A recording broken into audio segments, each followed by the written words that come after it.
Thank you for joining me, ladies and gentlemen, on our YouTube channel. Many of you have asked us for a prophetic update concerning Dubai and Israel, the recent treaty that was made. Several years ago, a very dear friend of mine, an Arab friend from Jerusalem, began to share with me his trips to Dubai, and he pointed out that there were Jewish people that were actually in the country studying and visiting and doing business, which actually surprised me because, as most of you know, throughout the past couple of years and even through history, there's been somewhat of an animosity between certain Arab nations and Israel. Some of that has to do with the fact of the land involving what the secular world calls the West Bank, and also the controversy concerning East Jerusalem and the 67 and 1973 wars. We won't get into that, but we will stick strictly with the subject at hand, and that is this. You've asked me the question, do I believe that this treaty with Dubai and Israel is the beginning of the Daniel 9:27 treaty? Now, that treaty is the treaty that we know is a 7-year treaty that will be broken in the middle by a man that the Bible identifies as Hu Antichristos in Greek, or the Antichrist. Now, this is not that treaty, but I do believe it could be the beginning of what will become that treaty. In Daniel 9:27, it says this: He will confirm the covenant with many for 1 week or one period of 7 years. The word many there is very significant because it means more than one nation. So while this is not that treaty, I do believe it is very, very significant. One of the reasons is because that part of the world is the part of the world where prophecy will be significant at the time of the end. The book of Revelation mentions the Euphrates River, which is the border of Iran and Iraq, originating in Turkey and emptying out in the Persian Gulf. We also know that there are numerous prophecies about ancient Babylon, or a modern-day Babylon, which would include, using the ancient maps, the territory of Lebanon, Syria, and Iraq. Now, we know that Iraq has gone through a major shakeup long after the death of Saddam Hussein and still continues to be somewhat of an unstable area. We know that the Iranians and the Iraqis, or the Sunni and the Shia Muslims, are at odds with one another, both politically and in their religious beliefs that differ. We also realized recently that huge explosion that took place in Lebanon, which, by the way, was not a bomb but was an accident that leveled the ground, wounding thousands of people and killing many, causing their entire cabinet to resign, was also very significant. The people in Lebanon had become very tired of the death caused by Hezbollah, and the French, from what I understand, are attempting to negotiate things and maybe even step back into the area, which would be very, very significant, although they've always had an influence there anyway. And then we also have the area of Syria, which has been involved in a major civil war with hundreds of thousands of people in the country dying. That part of the world is what we call ancient Babylon. Ancient Babylon was where the two boundaries of the Garden of Eden existed. The Tower of Babel existed, where Abraham came from in order to inherit the Promised Land. It was the headquarters of the Babylonian Empire, also the headquarters for the Medes and Persians, and the headquarters for the Grecian Empire under Alexander the Great. It was also one of the headquarters, Baghdad was, in Iraq for early Islam, with many wars involved at that time. And it is, according to some Islamic belief, going to be the area where the Islamic Mahdi, the last savior of Islam, will arise at the end of time. Now, what is interesting about the recent treaty, which is what we want to get into for just a moment, has to do with the idea of, in the book of Daniel and in the book of Revelation, it mentions kings. As a matter of fact, it mentions 10 kings. Now, we know that monarchies do not exist the way that they did in the centuries gone by. Therefore, some people relegate those prophecies in Daniel of 7 heads and 10 horns in Revelation, or the 10 toes, or the 10 horns of the beast in Daniel, to a previous time of fulfillment, or a fulfillment that was hundreds of years ago. However, if you will look at that part of the world, and I'm speaking of the Persian Gulf area now, and also northern horns of Africa, etc., the northern horn of Africa, you'll discover that kings and princes still exist. As a matter of fact, there are Arab countries that have kings to this day. You have a king in Saudi Arabia. You have a prince in many of the different Gulf states. In fact, about 8 of the states where either a king or prince, an emirate, is in charge, 8 of those happen to be Islamic countries. So those 7 heads and 10 horns you read about in the book of Revelation, and the idea of kings, still exist in the part of the world, even the part of the world where we call Dubai, or the United Arab Emirates, and that is where this recent treaty was conducted or made, is with the Israel, which is what we're talking about right now. Now, what basically this treaty involves is normalization relationships with Israel.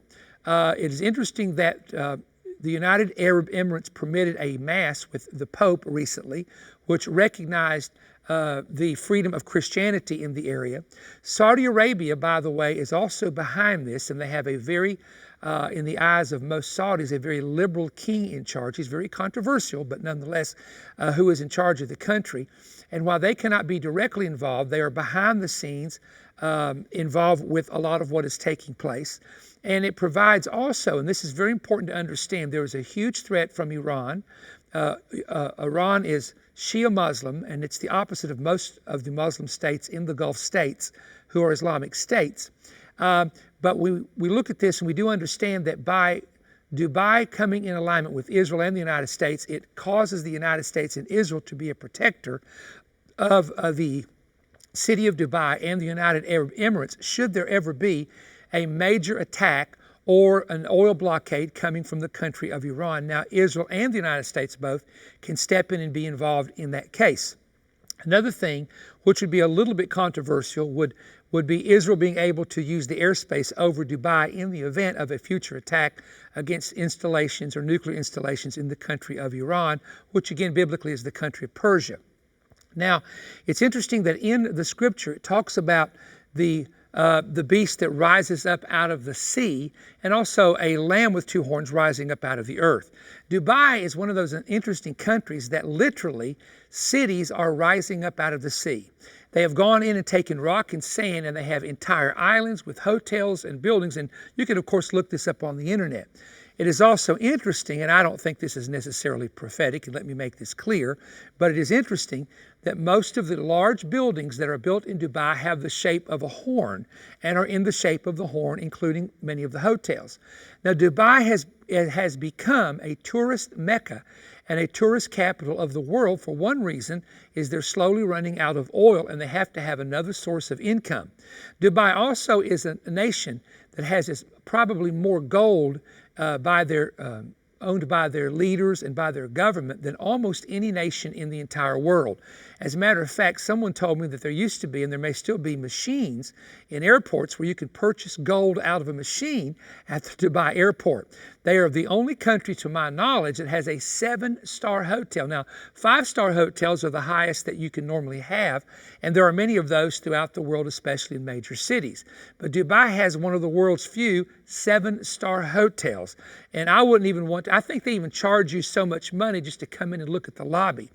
Of course, they've got to pay for that 7-star hotel somehow. Dubai has been very friendly to the West. Jews have been able to go there for years.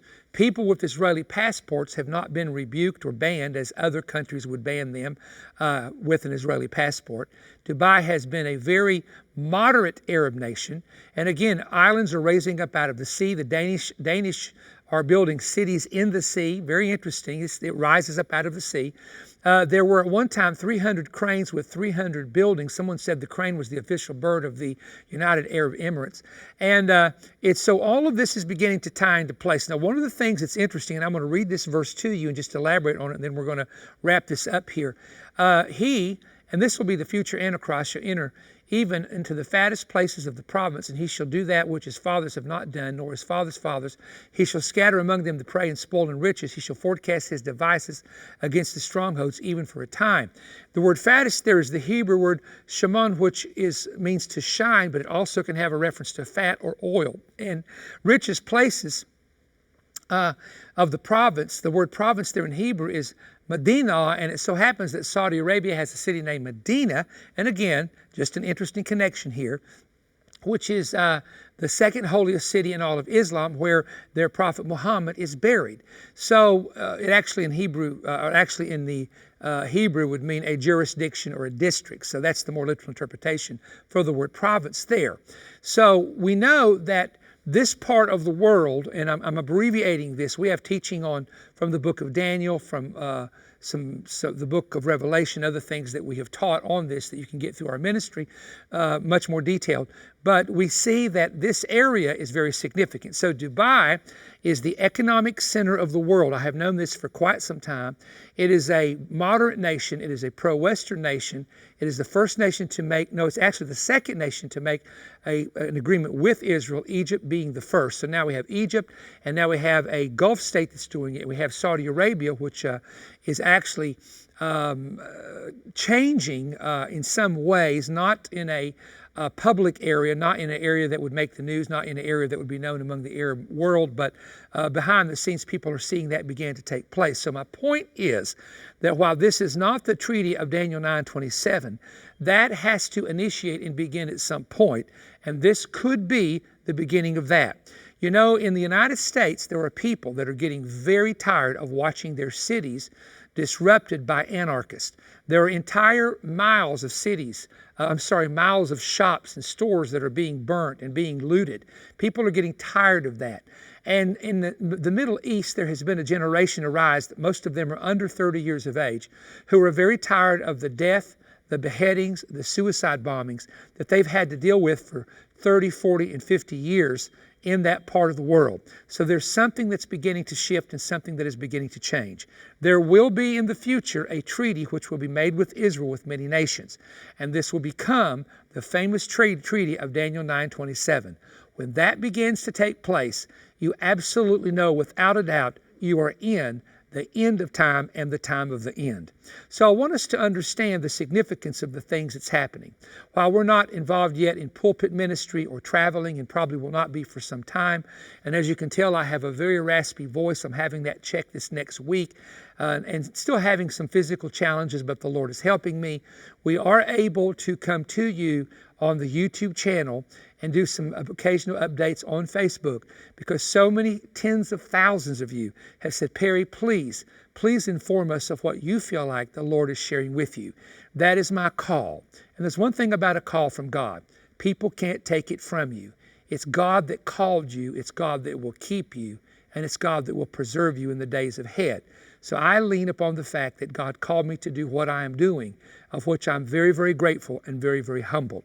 Now, we will be sharing with you a very strange photograph that was made 1 year ago on a subject on the paranormal, and it may be the first time I have ever seen a photograph completely revealing a demonic spirit that is completely unretouched, which was taken by a group of young people. And I want to share that with you, and I'm going to be sharing with you some notes that my father made. And this was dated in 1995. This is the original paper. I was cleaning my papers out. So go to the one that comes out when you see it on Paranormal Activity. Don't forget to watch the 5781, the projection for the Jewish New Year, and all the ones that we're going to produce in the days ahead. Click the like button and subscribe to this channel, and never miss a video by clicking the bell to get the alerts when a new video is posted. This YouTube channel is made possible by your generous donations. So to support our outreach of teaching, visit perrystone.org/YT.